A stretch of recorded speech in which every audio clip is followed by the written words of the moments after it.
السلام علیکم، امید کرتی ہوں آپ لوگ خیریت سے ہوں گے۔ ہم اکثر سوچتے ہیں کہ قومیں ناکام کیوں ہوتی ہیں۔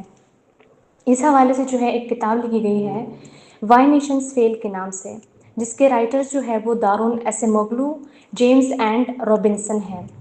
اور اس کتاب نے جو ہے کچھ سوالات اٹھائے ہیں کہ قومیں ناکام کیوں ہوتی ہیں۔ اس کو تھوڑا سا دیکھ لیتے ہیں۔ پہلا سوال جو اس کتاب میں اٹھایا گیا ہے وہ یہ ہے کہ کیا قومیں اپنی جغرافیہ کی وجہ سے ناکام ہوتی ہیں؟ تو اس کا جواب دیا گیا ہے کہ ہمارے ہاں سمجھا جاتا ہے کہ امیر ممالک چونکہ وہ ان میں ٹھنڈ ہوتی ہے، جیسے کہ یورپ کے ممالک ہیں، ادھر کے لوگ بھی محنتی ہوتے ہیں اور اس لیے انہوں نے ترقی بھی کی ہوئی ہے، اور یہ نظریہ جو ہے یہ منٹیسک کا تھا۔ لیکن یہ کتاب لکھتی ہے کہ نہیں، ایسا نہیں ہے۔ اور مصنفین لکھتے ہیں کہ چونکہ ملائیشیا بھی تو ایک گرم ملک ہے، وہ بھی تو ٹھنڈا ملک نہیں ہے، اور سنگاپور جو ہے وہ بھی ایک گرم ملک ہے، اور انہوں نے ترقی کی اور وہ بڑی تیزی سے ترقی کر رہے ہیں، لہٰذا جغرافیہ کی وجہ سے قومیں ناکام نہیں ہوتی۔ دوسرا سوال جو ہے وہ یہ ہے کہ کیا قوموں کی ناکامی میں ان کی ثقافت یا کلچر کا ہاتھ ہوتا ہے؟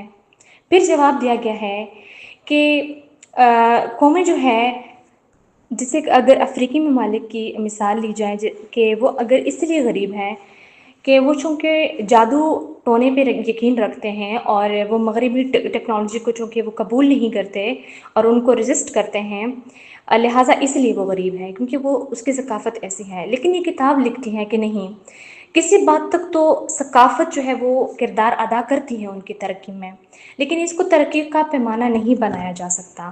اور اس کی مثال یہ دی گئی ہے کہ جیسے آپ شمالی کوریا اور جنوبی کوریا کو دیکھیں، ان کی ثقافت تو ایک ہے، اور ٹھیک ہے، اور لیکن جو جنوبی کوریا ہے وہ انہوں نے بہت ترقی کی ہے، اور شمالی کوریا جو ہے وہ بہت پسماندہ ہے، لہٰذا ثقافت بھی ریزن نہیں ہے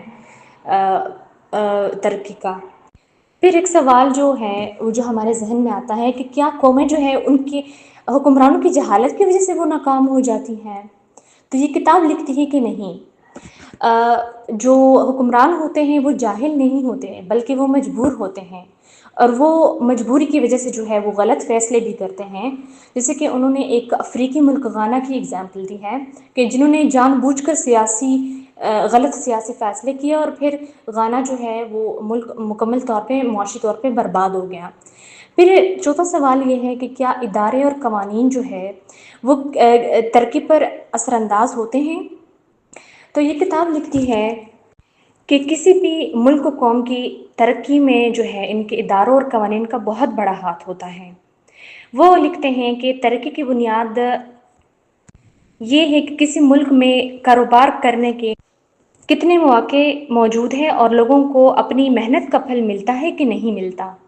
ٹھیک ہے، تو یہ ایک فیکٹر بتایا گیا ہے کہ یہ بہت بڑا فیکٹر ہے ترقی میں، ٹھیک ہے۔